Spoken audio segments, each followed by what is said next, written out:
The full moon in Leo on the 1st of February is one of those full moons that we can't unsee. It's an I can't unsee it now moment that the fruit is visible, the weeds are visible, and the question becomes, what are you willing to prune before the next era begins? Hello, everybody. Welcome to Soul Symbols. My name's Karen Sullivan, and I'm going to unpack this full moon in Leo for you all. So this full moon is happening at 12 degrees of Leo opposite the sun in Aquarius. And I'm going to keep this in a Hellenistic framework, Hellenistic astrology.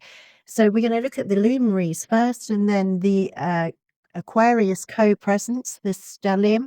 Then we look at the bounds, the terms that these planets are in and what that means. Then the feeling of the feedback loop that keeps bringing you back to the same core truth until we finally act upon it.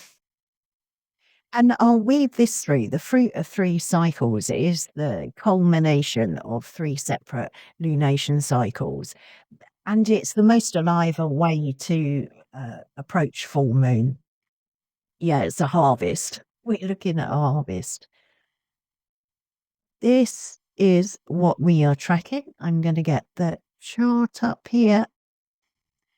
So we have the moon at 12 degrees of Leo, and it is opposite the sun, 12 degrees in Aquarius, which is a little bit more of an awkward place for the sun because it is opposite its temple. The sun, Leo is the sun's temple.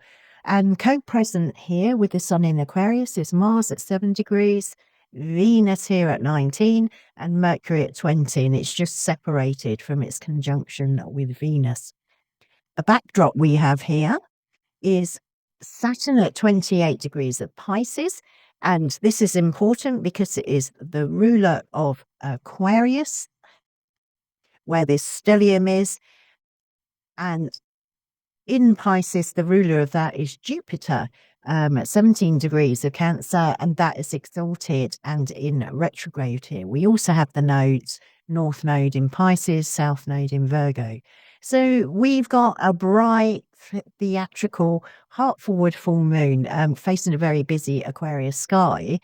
And that Aquarius sky will be looking at systems, futures, and consequences. Let's get you back here.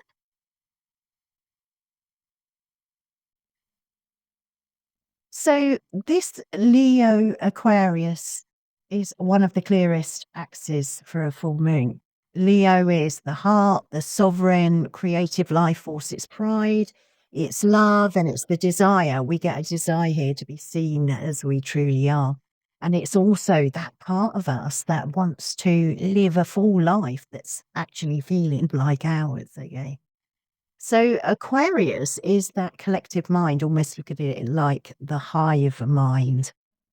It's networks, group dynamics, movements, ideals, technology, the future. It's all those things. It's the place where personal desire is going to have to negotiate with the reality of other people. Groups.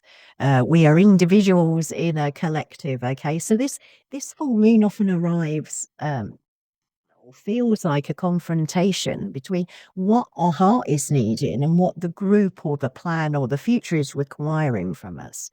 So if you've been trying to keep everyone happy or keep your life reasonable, Leo can have that sudden moment of honesty, and you can think, I cannot do things like this anymore. Okay, so it's going to bring some real clarity of mind. It's a very visible clarity bringing moon, full moon. So let's look at the cycles. So when that moon is full, we're looking for what has come to fruition. So it's those intentions we made. They can be conscious or unconscious intentions, and those actions we took towards manifesting them, and the situations and experiences we had through doing that.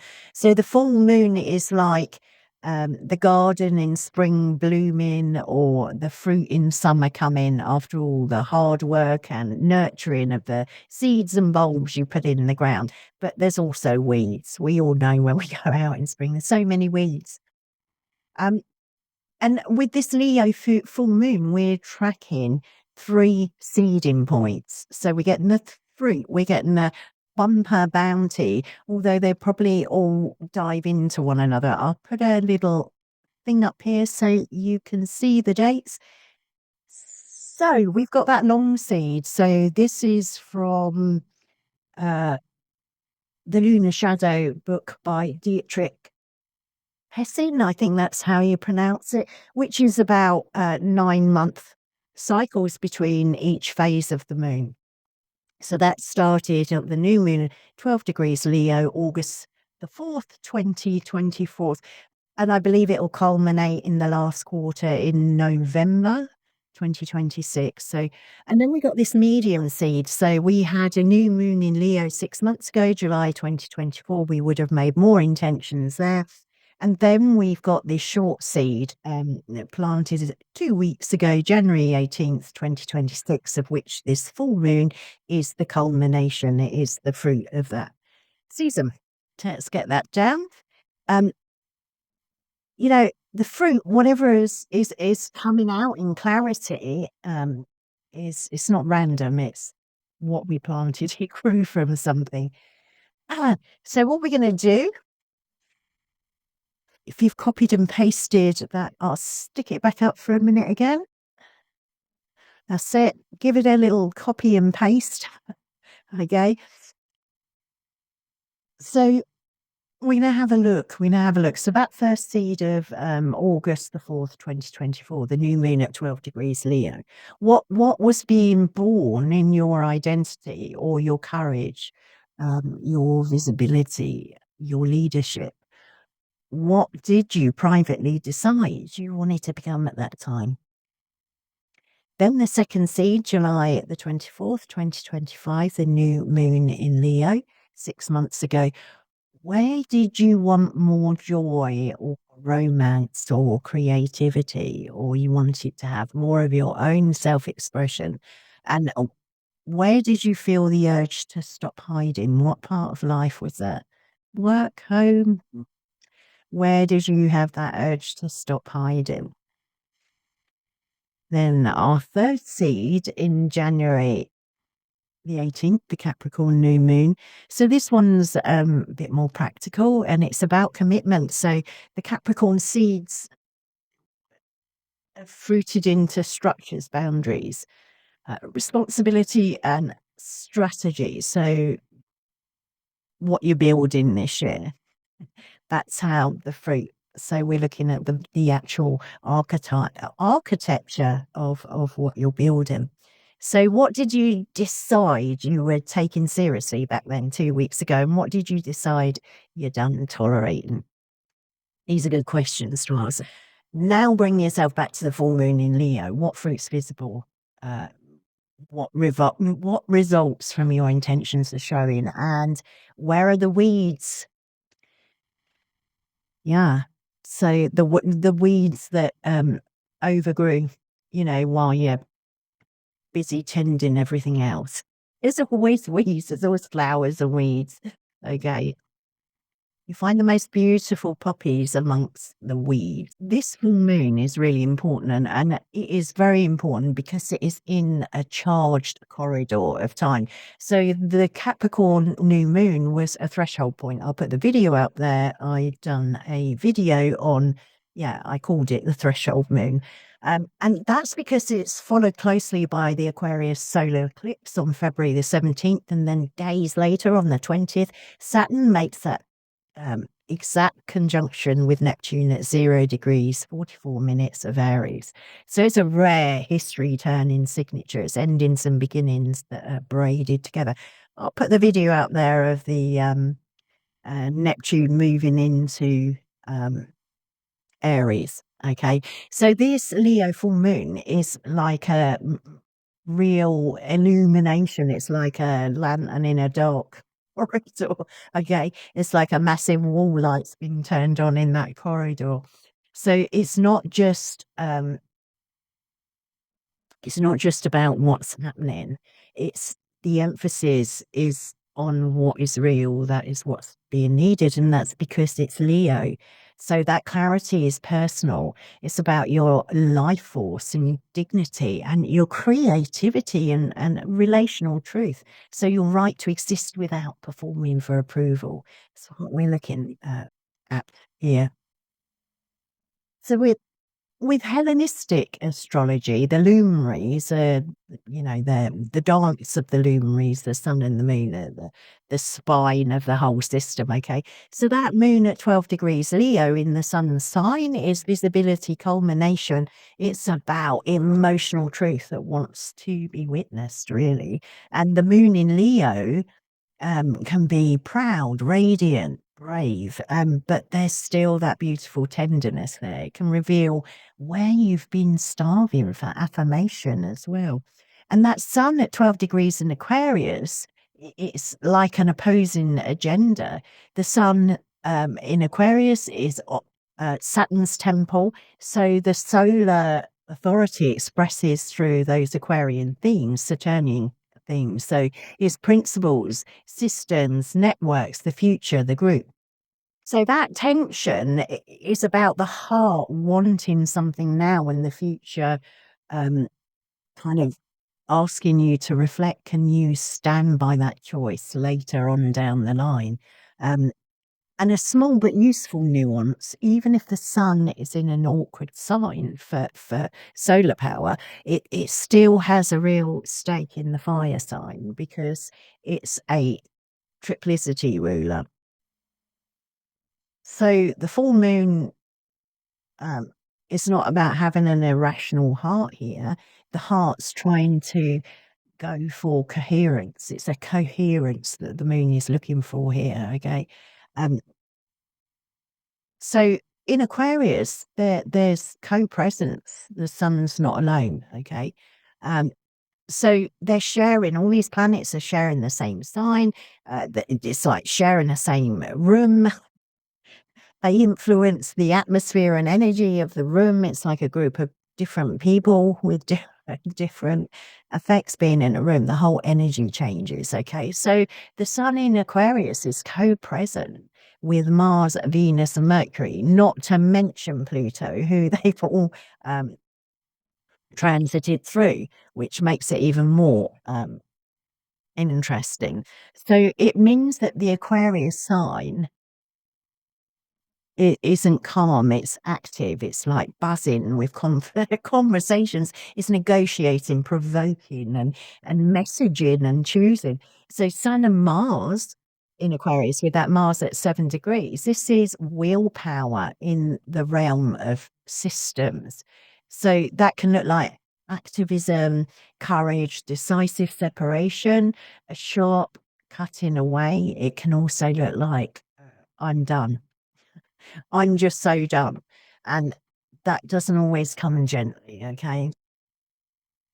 And that's Sun Venus, with Venus at 19 degrees. We're looking at values, we're looking at alliances, social bonding, those social bondings, and the questions of love and freedom. So Venus here is wanting connection that respects individuality. It's friendship love, principled love. We're together because we choose it, not because we're trapped. It's that kind of energy, okay? And Mercury at 20 degrees Aquarius is just separated from its conjunction with Venus. So this is like a conversation after the feels, after being in your feels. It's the conversation that sets those terms and conditions, brings clarity. It's like a text message that makes it real. You're going to get a message, here's what I need, here's what I'm not available for, here's what we're building. So it's kind of that real clarity being messaged here. So if this full moon is bringing endings and revelations, it's not just on an emotional level or from our emotions, it's relational and social. It's changing those agreements. And then we got a deeper nuance here. We've got the bounds, the Egyptian terms. So the planets' rooms inside the signs. So inside the signs, there are bounds that belong to different planets. So it brings a delicious specifics to the delineation here, but it's also simple. So the bounds, the terms in Hellenistic astrology, are rooms inside the house of a sign. They show the planet's immediate manager. So the moon at 12 degrees in Leo is being managed by Saturn. It's sitting in Saturn's bounds. So the full moon's emotional climax has that Saturn flavor of maturity, consequence, boundaries, sobriety, realities. There's a gravitas to this full moon. Okay, so there's not kind of any fluffiness or vagueness about it. It's gravitas. Okay, and then the sun at 12 degrees is in 12 degrees of Aquarius is in Venus's bounds. So the sun's authority is being filtered through Venus, so through values, through relationships, through harmony, words, diplomacy. It's about what we're willing to agree with. And Mars at 7 degrees Aquarius is also in Venus's bounds. So Mars Mars is in Venus's bedroom, really. So that's a big signature for hard conversations done for the sake of peace or conflict that's revealing what we truly value, or it can be fighting for respect or for the things we value. Venus at 19 degrees is in Jupiter's bonds, which is beautiful. It's expressing through Jupiter's big ideals, ethics. It's expressing through faith and meaning. So love is wanting to be aligned with truth here. Be aware of the shadow side of this. Jupiter loves things very large, and there can be a sense of self-righteousness or massive idealization or a sense of moral superiority. So the best use of this energy is to choose the highest version. Okay. So highest version of all those things. And Mercury at 20 degrees of Aquarius is in Mars's bound. So that could look like words with teeth. Okay. It can be quite a cutting clarity, but it can also look like decisions that are being spoken out loud. And it's excellent. This energy is excellent for setting in our boundaries, for honest communication and strategy, direct communication. Definitely not good for people pleasing or fawning. So that will become very clear over this time. And Saturn, the ruler of this stellium in Aquarius opposite the moon, is in 28 degrees Pisces. So it's in its own bounds. It's in Saturn's bounds. So it's strong. It's very strong, serious. It's through with negotiating with any fantasy. Okay. It's just pure Saturn here. Okay. And Jupiter, who is the ruler of Pisces and therefore Saturn is filtering through there. It's in Mercury's bounds, and this is gorgeous. It's the protection and nourishment that Jupiter wants to provide coming through Mercury, through words, through agreements, through learning, reframing, telling the truth, changing the story. So it's really lovely energy there. So there's a feedback loop here, okay? I said all 7 planets involved. We've got obviously the sun and the moon. We've got Venus, Mercury, Mars in Aquarius. We've got Jupiter in Cancer, ruling Pisces, where Saturn sits. Okay, so the whole lot of them, and Saturn's involved because he rules Aquarius. And there's this huge feedback loop. It's everything's being looked at in this sense. Everything's being illumined. That's the feeling I get from it, the intuitive sense of it. So if you feel something strongly, this is the moon. So you try and make sense of it through the future, the group, the plan. That's Aquarius. And then you hit reality and consequence. That's Saturn who rules Aquarius. So you search for meaning, protection, and emotional safety, which is the Jupiter who rules Pisces that's in Cancer. And you're back at the feeling again, but wiser. Beautiful loop. So if you've been circling an issue over and over and over, the same relationship tension, or a fear about being seen, or conflict between who you are and what the system is expecting from you, the full moon can finally click that circuit closed for you. It's beautiful. Okay. But it won't be, theatre and drama. It'll be clicking that circuit off through truth. So as I said, all 7 traditional planets are activated, and it really matters because this full moon is not just about the moon. The whole classical traditional planets are involved. So Sun and Moon, the axis itself, it's about that visibility, culmination, and awareness. Mercury active in Aquarius, and also the channel for Jupiter's protection, because Jupiter is in Mercury bounds. Then we have Venus co-present with the Sun, ruling the bounds of the Sun and Mars. So values and relationships are central here. Mars co-present with the Sun and ruling Mercury's bounds. Words, decision, conflict, and courage are central here. And Saturn, the ruler of Aquarius and the bound ruler of the full moon, and in his own bounds, is consequence boundaries. They're unavoidable at this full moon. Jupiter exalted in Cancer, it's protection, nourishment, belonging, meaning, and it's retrograde, so it's revisionary rather than straightforward. So the message from this full moon is not a small moment, it's a whole life moment. It's a governance moment. How do I live moment? It's pretty consequential. And seen in sequence with everything else, it certainly is. So what is this going to look like for us in real life? Well, here's some common ways that Leo Aquarius full moon, the axis, that full moon can show up. That our performance, our need to perform, can break. Realizing where we've been acting fine instead of living truthfully and saying, no, I'm really bad. That can be a huge breakthrough for some people because it results in help. Leo wants that authenticity, and Saturn, a Saturn bound moon is just sort of doesn't want any more pretense. Okay. It can also be a relationship agreement changing, not necessarily breakup, but sometimes it's a boundary upgrade. Sometimes it's about having more honesty, or saying, I need more space, or this dynamic is outdated. So visibility also becomes unavoidable. You get seen.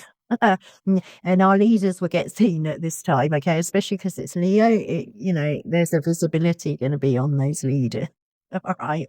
There's going to be a harvest of fruit people there. So if you've been with your popcorn watching that, get some more popcorn because that's coming.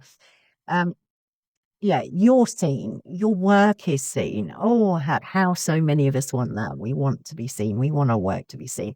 Also, our desires are seen and our resentment.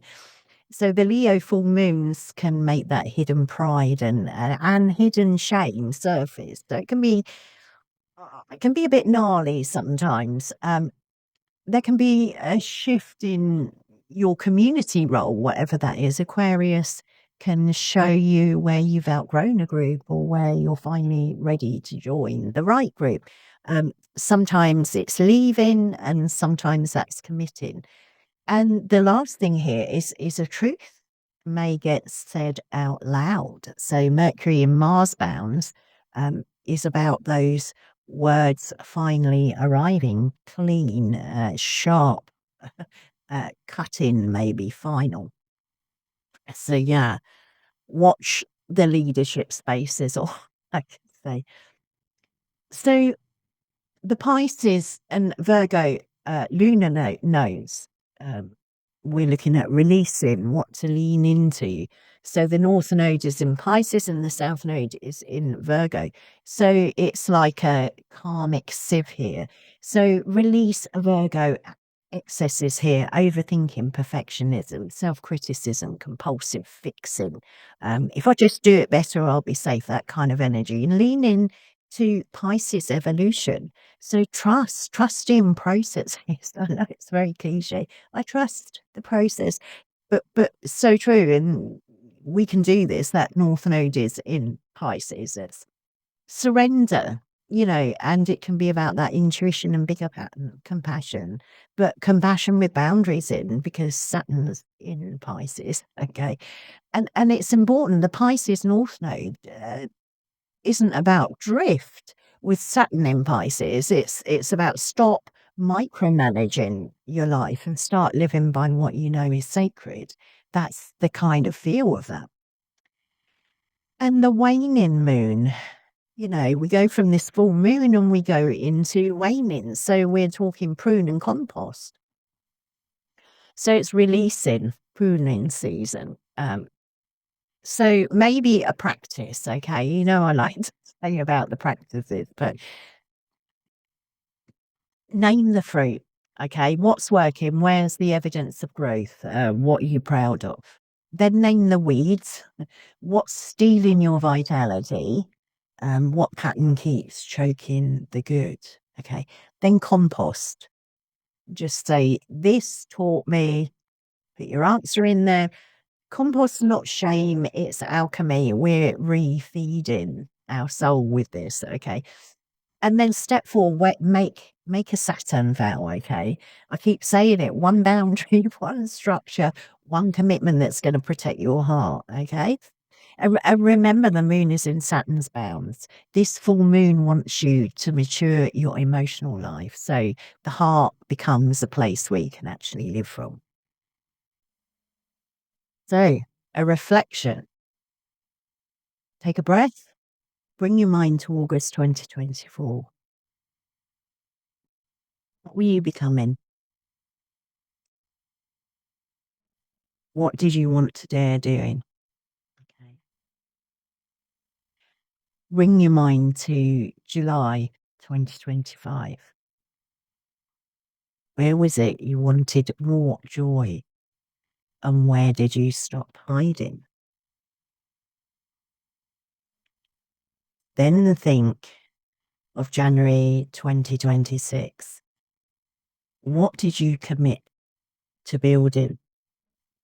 And what was it that you stopped tolerating? Now look at your life under this full moon. From all that, what is ripe? What's tangled up in the weeds? And what is asking to be cut back? Because you're growing past it, okay? Because it's choking your vitality. So just think about what your future self or your higher self would thank you for pruning back right at this moment. So we look at some practical examples of Leo fruit versus Aquarius fruit. And sometimes it really helps, to look at this. So the Leo fruit, it can look like claiming your creative identity, letting yourself be seen without apology, making a brave decision in love, choosing pleasure without guilt, stepping into leadership. And Leo weeds can look like needing applause to feel real. Staying in situations that stoke pride, but that starving your heart. We know that, don't we? We do know when that's happening. That might show up. Performing strength while hiding softness and stubbornness that blocks growth. That many of us are stubbornly standing in something, not releasing something, not doing something. Aquarius fruit can look like finding new people, finding your tribe, leaving groups you've outgrown. It can be updating your relationship agreements, organizing your future systems, plans and boundaries, aligning your life with your principles. But Aquarius weeds can look like emotional detachment as armor to protect yourself. Ideology, replacing intimacy. Living for the group while abandoning yourself, and being right instead of being real. So there's a clear message we can carry forward from this full moon. And if you want one sentence, one phrase, don't just harvest what looks impressive, harvest what nourishes you. Leo wants your life force. Aquarius wants integrity with the future, and Saturn wants consequences to be acknowledged. Jupiter wants you protected and held.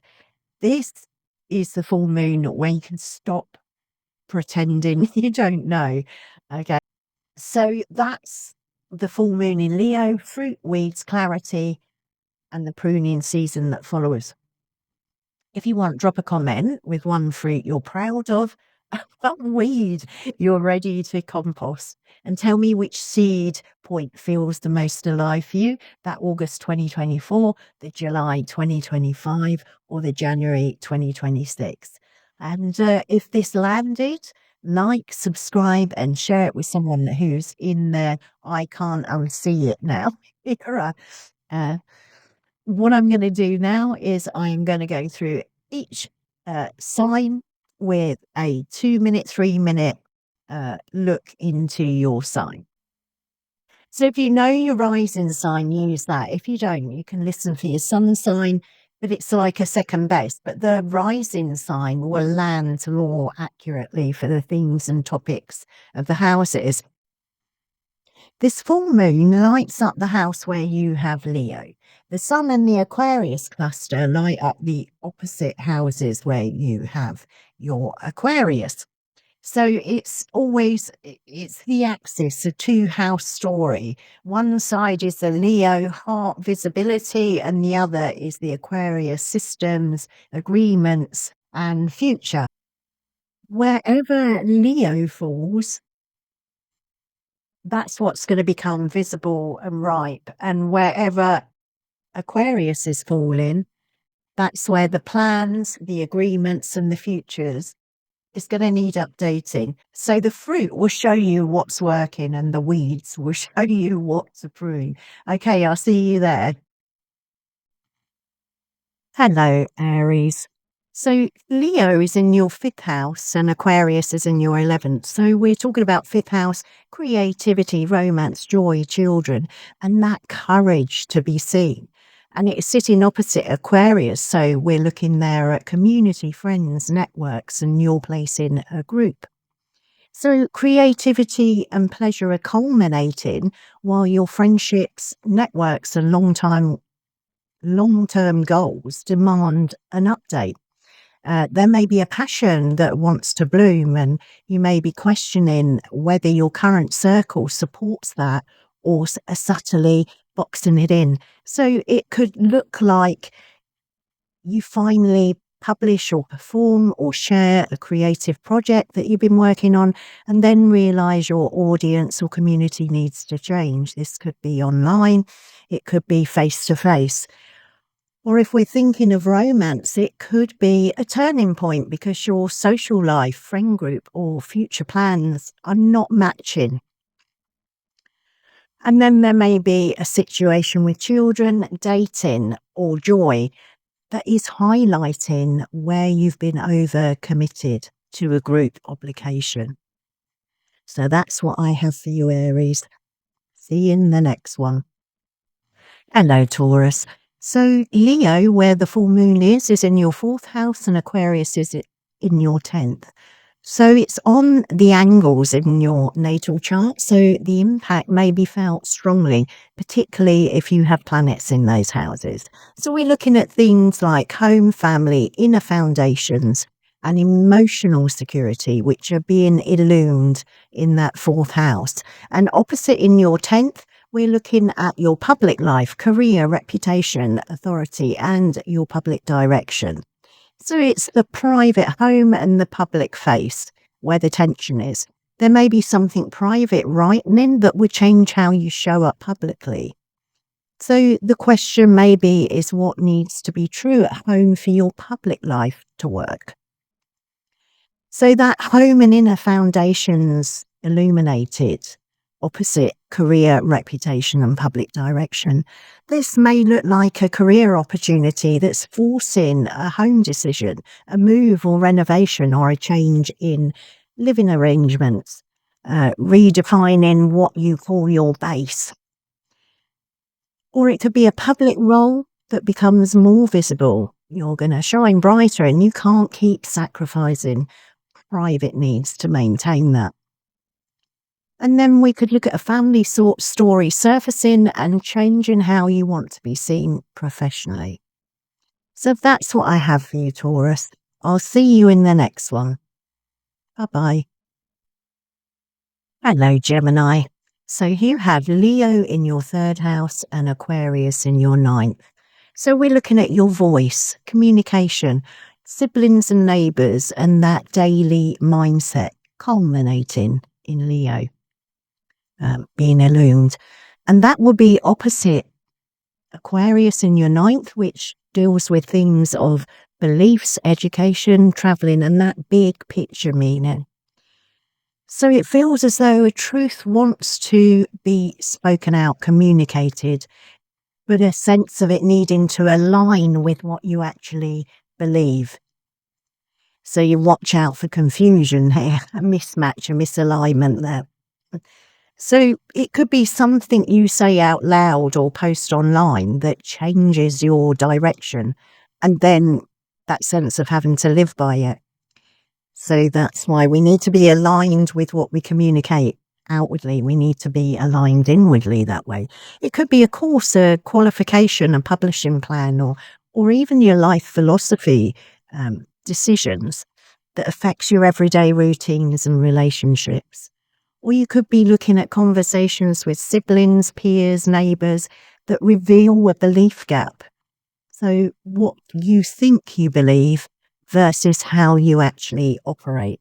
So look out for some of those things, Gemini. Obviously depends upon what planets you have there and how that is relating to the moon there. That's what I have for you, Gemini. I'll see you in the next one. Bye-bye. Hello, Cancer. So Leo is in your 2nd house and Aquarius in your 8th. So the 2nd is themes of money, self-worth, possessions, and stability that are being illumined. Sitting opposite Aquarius in your 8th house, which is shared resources, other people's money, debts, intimacy, trust, psychological entanglements. So really a values moment for you, Cancer. What you earn and what you tolerate. So if something is feeling too costly, it probably is. So examples, asking for a raise or change pricing, or claiming your value because the old arrangements no longer feel fair to you. Or it could be a shared money issue peaking, so tax, debt, repayment plan, subscriptions, or who pays for what becomes unavoidable. Or it may be intimacy deepening or cooling because trust and resource sharer need to have clearer terms. Okay, Cancer, that's what I have for you. I'll see you in the next one. Bye-bye. Hello, Leo. So this full moon is in your 1st house and Aquarius is your 7th. So you will feel this really keenly because it's you, your identity, body, presence, visibility being illumined. So it can be any part of your life here. And it's sitting opposite relationships and also agreements, partners, open enemies, open rivals. So you're being asked to show up as yourself without bargaining for your dignity or your voice to be heard. You can expect a relationship conversation that clarifies the terms. So we have here your identity and visibility culminating up under this full moon, opposite relationships, agreements, and the mirror of the other. So you could do something as changing your presentation. That can be your name, it could be your brand appearance or your boundaries, and it forces a partner dynamic to evolve, to grow, to change. Or it could be a relationship reaching that moment of needing to be clearly defined. This could be connected with commitment or release, and also renegotiation. Or you could have stopped performing a role to be loved, and then the right people meet you right where you are, or the wrong ones leave. Or don't. So that's what I have for you, Leo, and I'll see you in the next one. Bye bye. Hello, Virgo. So you have this full moon in Leo in your 12th house, and Aquarius is your 6th. So we're looking at hidden feelings, grief, dreams, and private patterns of that 12th house being illuminated. And it's sitting opposite themes of work, health, routines, service, and your daily systems. So this could look like an inner leak, outer fix full moon for you, Virgo. Your nervous system talking. So a sense of cleaning up the routine so the psyche, your soul can breathe, your inner life can breathe. This could show up for you as burnout becoming obvious and finally accepting that your routine needs restructuring. Or it could be a private fear, grief, or a self-sabotage pattern. Self-sabotage is self-undoing is the 12th house. So it could be that that is exposed. And you can choose a practical support plan, therapy, rest, boundaries, or a different behavior, a different way of approaching. Or it could be a work situation revealing invisible labor or quiet resentments. So, yeah, some of our work can be unseen. For example, we could be doing things, taking things home from work to work on, yeah. So adjusting what you will and won't carry there. Okay, just some of the things that you may be aware of, Virgo, this full moon. That's what I have for you. Bye-bye. See you on the next one. Hello, Libra. So Leo is in your 11th house where that full moon is, and opposite is Aquarius in your 5th. So we're looking at a culmination and an illumination in the arena of friends, networks, community, and the audiences you're in, or your audiences if you have an online presence. So it's sitting opposite creativity, romance, pleasure, and artistic risk in your 5th. So you may feel pulled between belonging and self-expression. But the right people here will be celebrating your shine, but the wrong people will want to make you smaller, to shrink you. Through this tension, you may discover the brave joy of self-expression. So this could look like outgrowing a group or audience and feeling ready to create for your own pleasure again. It could be a friendship and a romantic or creative passion coming into tension. So questions of where do you belong and where do you shine may arise. Or you share your work and discover who celebrates you versus who competes against you or reduces you. Okay, Libra, this is what I have for you. I'll see you in the next one. Bye-bye. Hello, Scorpio. So Leo is in your 10th house and Aquarius is in your 4th. So this is on your angles, and you will probably feel this full moon strongly, particularly if you have planets in either Leo or Aquarius. So this is about 10th house, career, status, leadership, visibility. And it's opposite home, family, roots, your private life. So it's kind of public versus private here. It could be a public culmination or a recognition moment that arrives, but that forces a home truth. What's the real foundation under your ambition? So this could be the tension here. So as that career and public visibility culminate, and opposite your home, family, and private foundations, it could be recognition or a leadership moment arriving, but realizing that your home life must change to support that. Or it could be a family responsibility forcing a career boundary, or a career demand that forces a family boundary. It could be that you decide what you want to be known for, and it requires ending an old private pattern. So these are some of the things and topics and examples of what you might see this full moon, Scorpio. I'll see you in the next one. Bye-bye. Hello, Sagittarius. So Leo, where this full moon is in your 9th house, and opposite is Aquarius, which is your 3rd house.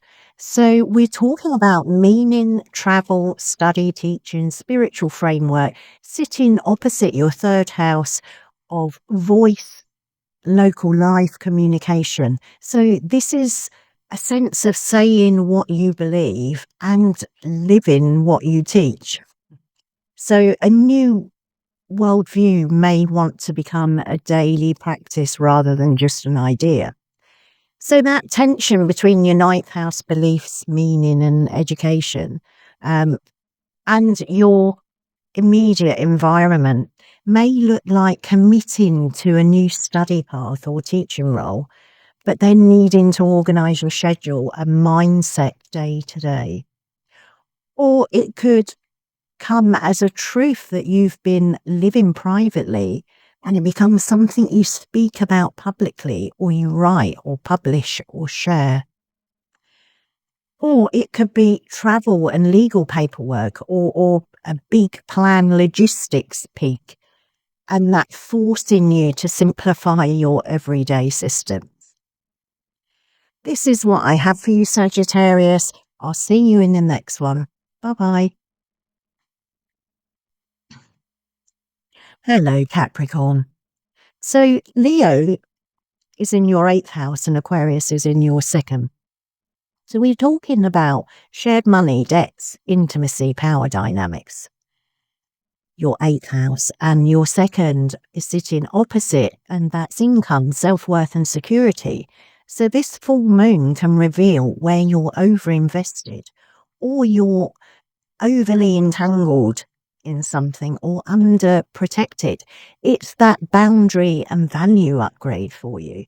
So your shared resources, your intimacy, power dynamics and psychological depth here are culminating under the full moon. And sitting opposite that money, self-worth and personal stability, it can look like you restructuring debt, taxes, loans, or those shared accounts to protect your future. It could also look like an intimacy turning point happening because the practical reality of value and trust needs clearer agreements. Or you stop under earning and under receiving because you finally see the hidden cost of the old arrangement. So some of the themes and topics and outworkings of this full moon for you, Capricorn. I'll see you in the next one. Bye-bye. Hello, Aquarius. So you have Leo, where the full moon is in your 7th house, and opposite Aquarius is your 1st. So you will be feeling this particularly strongly in amongst the huge stellium that has been transiting through your 1st house and Pluto there for the next 20 plus years. So we're looking at relationships and agreements being illuminated, sitting opposite your 1st house, identity, body and self-definition. So this is really a mirror full moon for you. Who you are becoming changes what you can agree to. So this is a mirror full moon for you. So who you're becoming will be changing what you can agree to. So you don't have to stay loyal to an old version of you. And Pluto's so transformative. So, and it's been there for almost 2 years, 3 years now. So those relationships and agreements are culminating opposing identity, body, and self-definition with that extremely strong Aquarius emphasis with the stellium sitting there. So this can be a partnership changes because you're changing. You now have new boundaries, new needs, and new direction. You could be looking at a client or a contract situation that reaches a decision point. So a need for renegotiation, recommitment, or an ending of it. Or it could be that you're claiming a truer version of yourself and it immediately reshapes what you can agree to. So that's what I have for you, Aquarius. I'll see you in the next one. Bye bye. Hello, Pisces. So Leo, where the full moon is in your 6th house, and Aquarius is in your 12th opposite. So the 6th house, we're looking at work, health, habit, service. Sitting opposite the 12th, which has themes of unconscious, the solitude, endings, and spiritual hygiene. So this is a full moon that shows you how the invisible becomes physical. So if you're burning out, don't look at it like a moral failure. Look at it as information and have rest as part of the strategy. So those work, health routines and services culminating, sitting opposite rest, solitude, endings and the unconscious could look like a health or energy reality becoming undeniable. You can't ignore it anymore. And so committing to a sustainable rhythm, sleep, diet, workload. Or you could realize your invisible stress has been running the show. So you're building in spiritual hygiene or mental rest. And it could look like a work pattern ends or must end because your nervous system requires a different future.